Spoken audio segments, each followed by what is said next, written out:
F&O junction में आपका स्वागत है। मैं हूं डिम्पी कालरा। तो मार्केट के अंदर आज ऊपरी स्तर तो बना, लेकिन जो ऊपरी स्तर हमको आज सुबह देखने को मिल रहे थे उसमें हमने इंडिया विक्स ऐड करवाया था आपको। ना केवल इंडिया विक्स ऐड करवाया था बल्कि आपको ये भी बताया था कि इंडिया विक्स आपको शांति से आज बैठने नहीं देगा। दूसरा पॉइंट हमारा जो मेजर कंसर्न था कि जिनके पास पुरानी पोजीशंस पड़ी हैं उनका तो ठीक है, उनका तो ट्रेलिंग स्टॉप लॉस लगेगा। नए वालों का ना रिस्क रिवॉर्ड ठीक नहीं बनता है। बाजार कई बार क्या होता है ना, थोड़ा भी चलता है ना तो ओवर हीट हो जाता है। आज मार्केट ने गैप किया था, आपको ध्यान होगा 115 पॉइंट का, और मेरे सुबह भी मेरे को डाउट था कि शायद 100 पॉइंट खुलेगा ही नहीं, लेकिन खुलने के बाद ना उसने सिर्फ 30 पॉइंट ही ऊपर दिखाया। और फिर मैंने आपको एक कार्यक्रम के दौरान बताया भी था कि सिर्फ 30 पॉइंट में निफ्टी चल रहा है। ये ऐसे चलेगा नहीं, ये कुछ ना कुछ ज़रूर करेगा, क्योंकि इंडिया विक्स आपका लगातार बढ़ा हुआ है। अभी भी आप चेक करोगे ना तो इंडिया विक्स करीब करीब 11% बढ़कर 15 के स्तरों पर आ गया है। और अगर आपको मेरी बात याद रहती है तो आप 2-3 दिन पुरानी बात ही हमने बोली थी कि 12.5 तक विक्स हमारा है, वो मेरी बेसिक रिक्वायरमेंट है। लेकिन उसके बाद जो विक्स बढ़ेगा वो फियर लेके आएगा मार्केट के अंदर। अब आप बोलोगे सर फियर किस चीज़ का है, वो मेरे को भी नहीं पता फियर किस चीज़ का, बट फियर है। अगर ये फियर नहीं होता तो ये मार्केट क्यों क्रैश करता, क्यों ऊपर से नीचे आता। 100 पॉइंट ऊपर खुलने के बाद 150 पॉइंट क्यों नीचे होता है, एथिकली तो 250 पॉइंट है। इस फियर का नामकरण नहीं है, बस फियर है। बट मार्केट के अंदर वैल्यूएशन का हो सकता है, ग्लोबल मार्केट्स का हो सकता है, चुनावों का हो सकता है, अर्निंग्स का हो सकता है, आप जो बोलना चाहें वैसे हो सकता है। मेरे को नामकरण से ज़्यादा लेवल्स में इंटरेस्ट रहता है, क्योंकि ट्रेड मेरे को लेवल्स के हिसाब से करना है। तो कुल मिला के मोटा मोटी व्यू पॉइंट हमने आपके सामने रखा। एक और चीज़ एक बार ज़रा एडवांस डिक्लाइन दिखाएंगे आप एनएससी और बीएससी के शेयर्स वाला, एक बार ज़रा मैं वो भी आपको दिखा देता हूँ, उससे भी थोड़ा बहुत आपको आइडिया लग जाएगा। फिर हम आज का रिपोर्ट कार्ड आपके सामने रखेंगे। विनय रजानी आज के हमारे मेहमान हैं, उनसे हम ज़रा पता भी करेंगे कि इस समय क्या करना चाहिए निफ्टी बैंक निफ्टी पर और साथ ही अलग अलग स्टॉक्स पर। तो एक बार ज़रा वो पहले जरा एफ&ओ के शेयर्स बढ़ने और गिरने वाले वो दिखा सकते हैं, तो प्रोड्यूसर साहब जरा पहले वो दिखाएं और फिर विनय रजानी से हम बातचीत करते हैं, फिर जरा थोड़ा आइडिया लेते हैं उनसे एडवांस डिक्लाइन एफ&ओ के शेयर्स की। अगर आपके पास नहीं है तो कोई बात नहीं, इधर से मैं ही फायर कर दूंगा। आप जरा देखेंगे आज वो उतनी अच्छी नहीं है। आज सुबह हम खुले ठीक थे, आपको ध्यान होगा 1500 से ज़्यादा शेयर्स आज करीब एडवांसेस में आ गए थे। ये भी आप देखो 140 शेयर आपके डिक्लाइंस में पड़े हुए हैं और एडवांसेस में सिर्फ 38 शेयर है। ये कितना दब सकते हैं एडवांसेस वाले, ये मैक्स टू मैक्स 20 तक जाएंगे। तो इसलिए अगर कोई आदमी अब शॉर्ट करने के बारे में भी सोच रहा है ना, तो थोड़ा देख के चलना। इंट्राडे शॉर्ट्स का जो मतलब आज से ऊपर से आके कूल डाउन होना था ना, वो काफ़ी हद तक इंट्राडे की आज सेलिंग से वो कूल डाउन हुआ पड़ा है। तो बायर और सेलर को ना इसी रेंज में ही काम करना है, जहां सपोर्ट मिले प्लस कर लो, जहां रेजिस्टेंस मिले बेच दो। और ये रेंज क्या है, ये रेंज हर 200 पॉइंट के रेजिस्टेंस पे और हर 200 पॉइंट के सपोर्ट पे है। सुबह हमने इस पे बारे में अच्छे से चर्चा की है। अब विनय सर हमारा वेट कर रहे हैं, तो फटाफट से पहले मैं आपको रिपोर्ट कार्ड दिखाता हूँ सोनी और शिल्पा राउत का, फिर विनय जी से करते हैं बातचीत।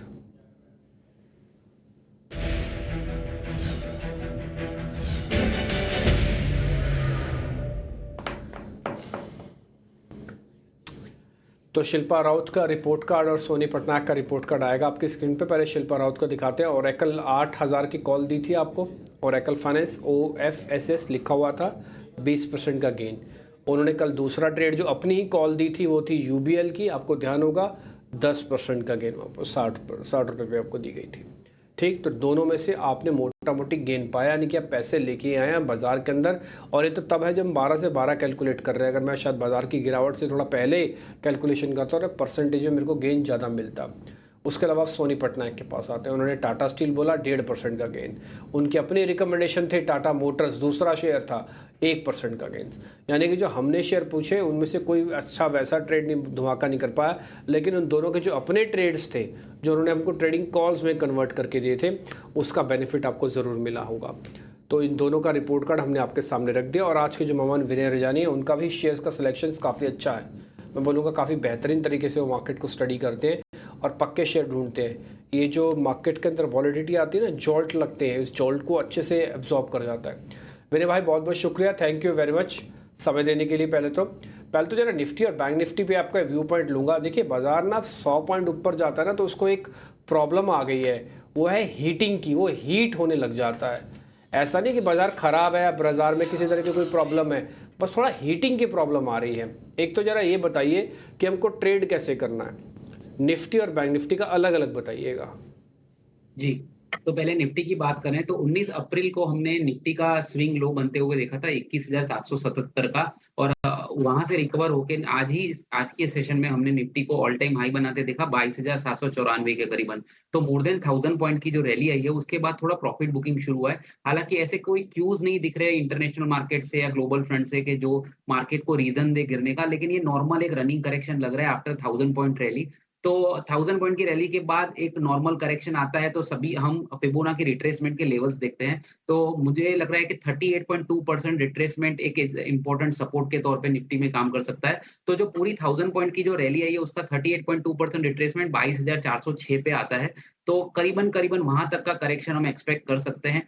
क्योंकि ये रिजल्ट सीज़न है और रिजल्ट सीज़न में हमने देखा है कि काफ़ी चॉपीनेस रहती है, ब्रेकआउट्स फेल जाते हैं ऊपर की ओर भी और नीचे की ओर भी। तो इस महीने में मुझे लग रहा है कि स्ट्रैटेजी यही रहेगी कि ऊपर के लेवल्स पे अगर निफ्टी देता है, भले ही वो ब्रेकआउट हो, पर ब्रेकआउट्स पे भी आप बेचेंगे और जब भी मार्केट में गिरावट आए, नीचे में अच्छा करेक्शन आए, तो नीचे में बाय करो तो रिटर्न मिल सकता है। तो एक मोमेंटम स्ट्रैटेजी काम नहीं करेगी, चॉपीनेस की वजह से buy on declines and sell on rallies kind of का व्यू बनाना चाहिए फॉर द एंटायर मंथ। तो मुझे लग रहा है 22,400 तक का करेक्शन पॉसिबल है, जो 38.2% रिट्रेसमेंट है, और ज़्यादा से ज़्यादा अगर कुछ भी थोड़ा इंटरनेशनल क्यूज़ और वीक आते हैं, तो 22,286 यानी 22,290 के करीबन मैं 50% का रिट्रेसमेंट का सपोर्ट देख रहा हूँ।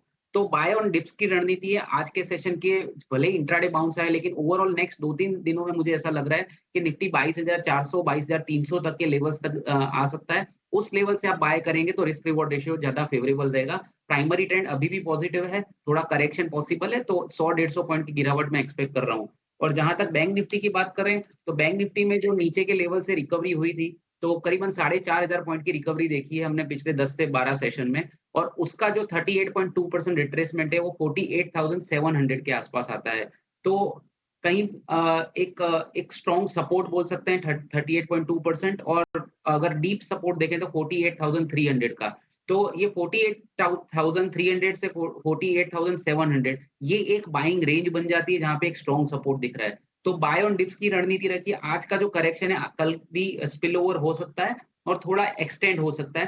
बट प्राइमरी ट्रेंड को कंसीडर करते हुए लग रहा है बाय ऑन डिप्स, जो मैंने रेंज बताई 48,300 से 48,700 फॉर द बैंक निफ्टी। और निफ्टी में मैंने जैसे बताया कि जो लेवल है जो निफ्टी का, टू बी प्रिसाइज़ मैं बताऊँगा 22,300 के करीबन एक सपोर्ट है, और 22,300 से 22,400 की रेंज में बाय कर सकते हैं। तो ओवरऑल बाय ऑन डिप्स की रणनीति रहेगी। जैसे हमने शुरुआती नोट में कहा, ऑलमोस्ट विनर ने भी आपको वही चीज़ समझाई है कि बाज़ार के पास क्या होता है कि एक अच्छा रन आता है ना, तो उसके बाद हल्का सा प्रॉफिट बुकिंग भी करवाता है। ये हल्की सी प्रॉफिट बुकिंग का ही एक हिस्सा है। अब आप बोलेंगे सर 150 पॉइंट गया, ऊपर से 100 पॉइंट गए, 250 पॉइंट टूटने को आप हल्की सी प्रॉफिट बुकिंग बोलते हैं? यस, हल्की सी प्रॉफिट बुकिंग बोलता हूँ। वो इसलिए हल्की सी प्रॉफिट बुकिंग बोलता हूँ क्योंकि अभी तो गिरावट आपने देखी कहाँ है, और बढ़त का फेज़ कितना बड़ा देख के आए हो आप।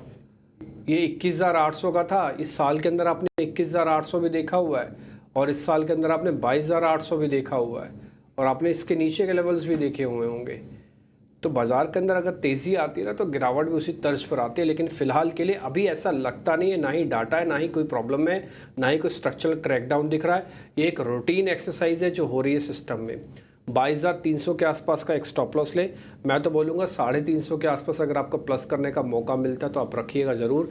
300 का एक स्टॉप लॉस लगाइएगा। हमने अभी आपको 2 चरणों में स्टॉप लॉस दिए थे, एक तो 400 दिया था, एक 200 दिया था। उसका मीन है 300, यानी कि मिडिल पाथ है 300, वो स्टॉप लॉस डाल दो आप। और 22,600 तक का टारगेट है। हमने आपको सुबह टारगेट्स भी दिए थे 550, 650, और 550, 650 वो टिका नहीं रहा है। कल की क्लोजिंग मिली, आज गैप मिला, लेकिन वापस खो दिया वो। तो क्लोजिंग बेसिस पर आपको जब तक 650 नहीं मिलेगा, बड़े लेवल्स नहीं मिलेंगे। इसलिए आपका टारगेट देखो 22,600 विनय सर ने दिया है फिलहाल के लिए। ठीक है, तो 22,400 ऊपर हमने लिख दिया, 350 पे भी मिल जाए तब भी कोई दिक्कत नहीं है। तो आपका रिस्क रेट बेहद बेहद शानदार है। सेम विद बैंक निफ्टी है, 48,300 के आसपास का अगर बेस बन सकता है तो आप बनाइएगा। 500 तक भी मिल जाए तो भी बना लीजिएगा, वो भी आपके बाइंग ऑन डिप्स का ही है। आगे बढ़े शेयर्स की तरफ। ताज़ा खरीदारी वाले शेयर ज़रा स्क्रीन पे लेके आइए।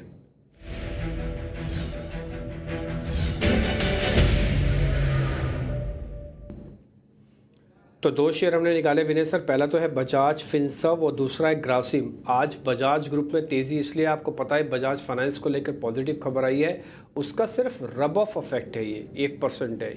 एथिकली देखा जाए तो ये सुबह 2.5% था, उसका ये भी आधा हो गया है, लेकिन फिर भी ये अभी भी खरीदारी दिखा रहा है, इसलिए हमने अपनी शीट में डाल दिया। ये फ्यूचर्स के डाटा आपकी स्क्रीन पर है, प्रीमियम है, ओपन इंटरेस्ट चेंज है और प्राइस एक्शन पॉजिटिव है। ठीक है। और सर दूसरा शेयर है ग्रासिम। इन दोनों शेयर्स को जरा चेक कर लो आप। जी, तो मैं जैसे देख पा रहा हूँ आज बजाज फिनसर्व में जो जिस तरह से बजाज खबरों के पीछे बजाज फाइनेंस में एक गैप अप हुआ था, फिनसर्व में भी एक गैप अप हुआ।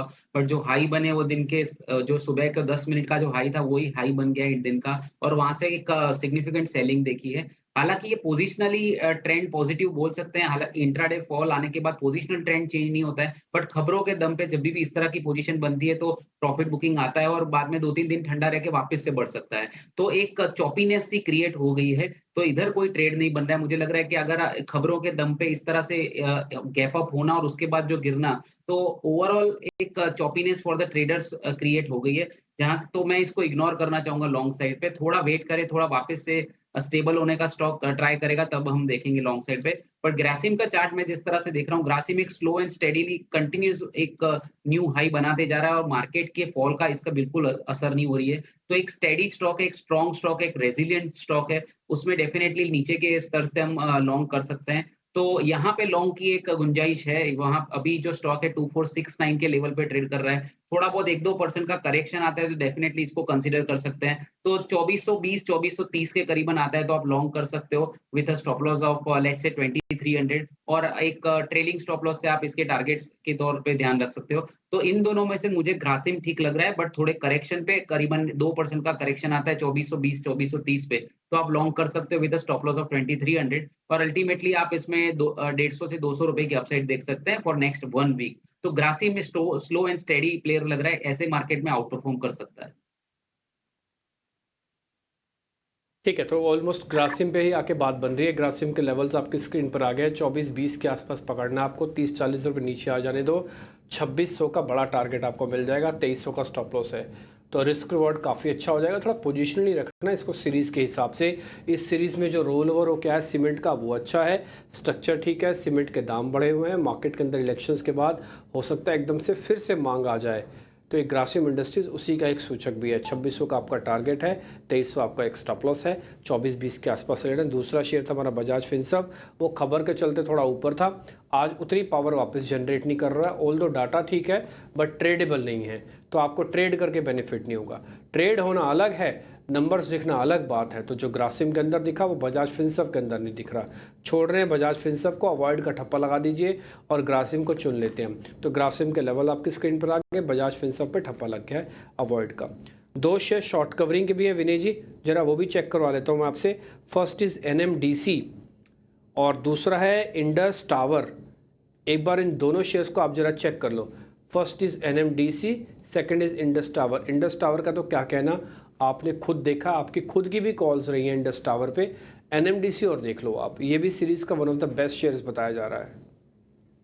जी, तो एनएमडीसी जैसे आपने बताया काफ़ी स्ट्रॉन्ग है। आज के सेशन में हमने देखा था कि मेटल्स एंड माइनिंग स्टॉक्स खास करके माइनिंग स्टॉक्स हैं, जैसे कि एनएमडीसी है, और हमने दूसरे काफ़ी सारे मेटल एंड माइनिंग स्टॉक्स में अच्छी कोल इंडिया की बात करें तो उसका भी सेटअप काफ़ी कन्विंस था। जीएमडीसी भी रिलेटिवली स्ट्रॉन्ग जा रहा है। तो NMDC being in that particular sector अभी आउट परफॉर्म कर रहा है। पिछले 3 दिन से हम देख रहे थे कि एनएमडीसी 260, 261 पे एक रेजिस्टेंस ले रहा था। आज वो रेजिस्टेंस क्रॉस हुआ है। तो 3 दिन के कंसोलिडेशन के बाद इसमें वॉल्यूम से ब्रेकआउट आया है और अपने स्टॉक अपने ऑल टाइम हाई पे चल रहा है। Relative performance of metal sector has been very good. तो वो सेक्टर का भी सपोर्ट अच्छा है और माइनिंग स्टॉक्स भी अच्छा कर रहे हैं। तो मुझे लग रहा है कि एनएमडीसी का सेटअप रिलेटिवली काफ़ी स्ट्रॉन्ग है, इसमें लॉन्ग कर सकते हैं। 260 के करीब 263 का अभी प्राइस चल रहा है। जो स्टॉप लॉस होना चाहिए वो करीबन-करीबन आज के लो का होना चाहिए 258 का, अगर आप 1 से 2 दिन का ट्रेड कर रहे हैं। लेकिन अगर आप स्विंग ट्रेडर हैं, पोजिशनल ट्रेडर, तो मुझे लग रहा है 252 का एक स्टॉप लॉस बनता है एनएमडीसी में, और अपसाइड में ये स्टॉक आने वाले दिनों में 275 से 280 की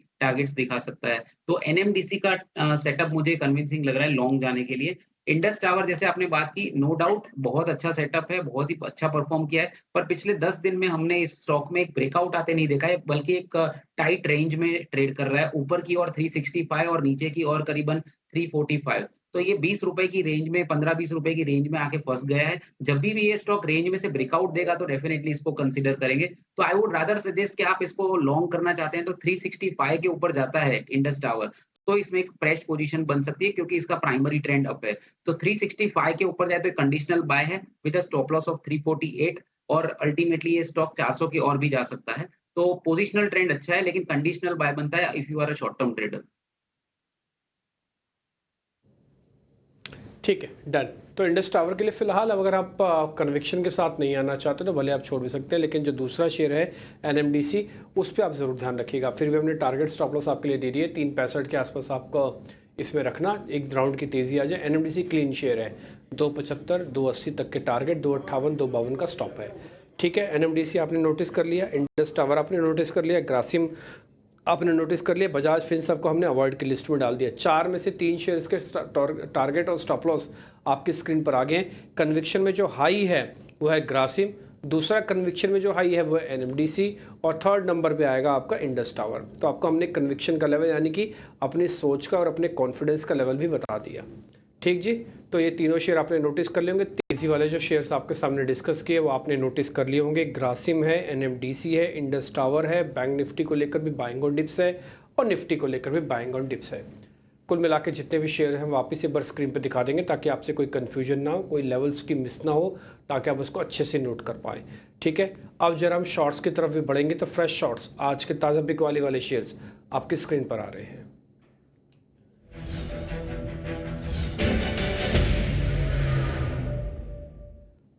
विनय सर, 2 शेयर हमने निकाले हैं। फर्स्ट है तो चंबल फर्टिलाइज़र, दूसरा है बड़ा हैवीवेट एलएनटी। दोनों शेयर्स को चेक कर लो। चंबल के अंदर आज 2.5% का नुकसान है, एलएनटी पे भी नुकसान है। इसकी फ्यूचर वाली प्लेट भी दिखाना ताकि ओवाई चेकिंग की जा सके और डिस्काउंट प्रीमियम भी पता लग जाए। दोनों शेयर्स का दिखाना सर, दोनों शेयर्स को चेक कर लो क्या किया जाना चाहिए इनमें। चंबल फर्टिलाइजर की बात कर रहे हैं तो पिछले 4 सेशन में इसमें अच्छी खासी बिकवाली हो चुकी है। 439 का हाई था, अभी 404 चल रहा है। तो करीबन 35 रुपए का करेक्शन हम पिछले 4 सेशन में देख चुके हैं। लेकिन अगर हम ओवरऑल चार्ट देखें जो लास्ट मंथ में इसमें एक अच्छी खासी बाइंग थी और एक जबरदस्त ब्रेकआउट्स आते हुए देखे थे। तो रनिंग करेक्शन के तौर पे हमने अच्छा खासा करेक्शन ऑलरेडी देख चुके हैं। हालाँकि आज के सेशन में अभी भी लो के आस-पास ही ट्रेड कर रहा है। लेकिन अभी 35 रुपए के करेक्शन के बाद मुझे ये स्टॉक में इतना रिस्क रिवॉर्ड रेशियो फेवरेबल नहीं लग रहा है। थोड़ा बहुत गिर सकता है लेकिन प्राइमरी ट्रेंड पॉजिटिव है, इसलिए शॉर्ट करना इग्नोर करूँगा मैं इसको। और आपने दूसरा जो स्टॉक बताया वो था एल&टी, तो डेफिनिटली एल&टी में एक नेगेटिव सेटअप बन रहा है। इनफैक्ट एक स्ट्रॉन्ग सपोर्ट के पास में ट्रेड कर रहा है। वो strong support upward sloping trend line है उसकी डेली चार्ट पे। तो आज का जो लो है 3511 3510 के करीबन, अगर वो टूटेगा तो इसमें 2 से 3% की तुरंत गिरावट आ सकती है। तो डेफिनिटली सेटअप नेगेटिव है, यहाँ पे भी शॉर्ट किया जा सकता है, लेकिन अगर मुझे यहाँ से शॉर्ट करना हो तो मैं वेट करूँगा कि आज का लो टूटता है या नहीं।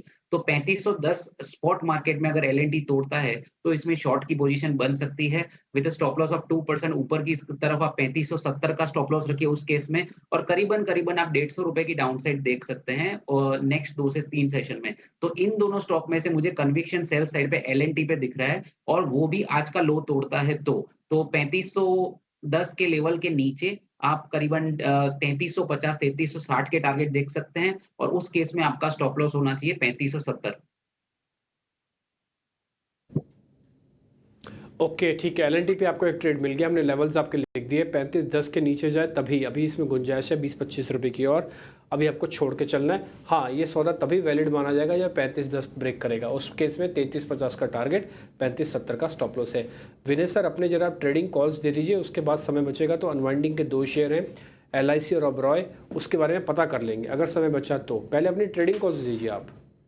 जी, तो मेरी तरफ से 2 ट्रेडिंग कॉल है, एक लॉन्ग साइड पे और एक शॉर्ट साइड पे। तो पहला लॉन्ग साइड पे जो है कोल इंडिया, जैसे मैंने बताया कि माइनिंग स्टॉक्स में काफ़ी अच्छी तेज़ी दिख रही है, तो एनएमडीसी तो हमारी एक रिकमेंडेशन रही थी। कोल इंडिया में भी रिजल्ट्स के बाद हमने एक अच्छी मूवमेंट देखी है, एक ब्रेकआउट आते हुए दिख रहा है और ओवरऑल सेटअप काफ़ी पॉजिटिव है। पूरे public sector enterprise relatively doing well. तो कोल इंडिया का मे फ्यूचर में लॉन्ग करना पसंद करूँगा 468 469 के करीबन। 460 का एक ट्रेडिंग स्टॉप लॉस रखना चाहिए और 485 का टारगेट रिकमेंड करूँगा। जो शॉर्ट साइड पे ट्रेड है आईटी सेक्टर सेक्टर में से आईटी सेक्टर लगातार नेगेटिव ट्रेंड में चल रहा है और अभी भी वो कंटिन्यूएशन में है। तो कहीं न कहीं ऐसा लग रहा है कि आईटी सेक्टर अंडर प्रेशर रह सकता है और उसमें से एक स्टॉक है एचसीएल टेक। इसका हालाँकि 3-4 सेशन में ये गिरावट आ रही है, लेकिन अभी भी मुझे लग रहा है कि एक्सटेंड हो सकती है। तो एचसीएल टेक का मे फ्यूचर आप शॉर्ट करके चल सकते हैं करीबन 1340 1342 पे।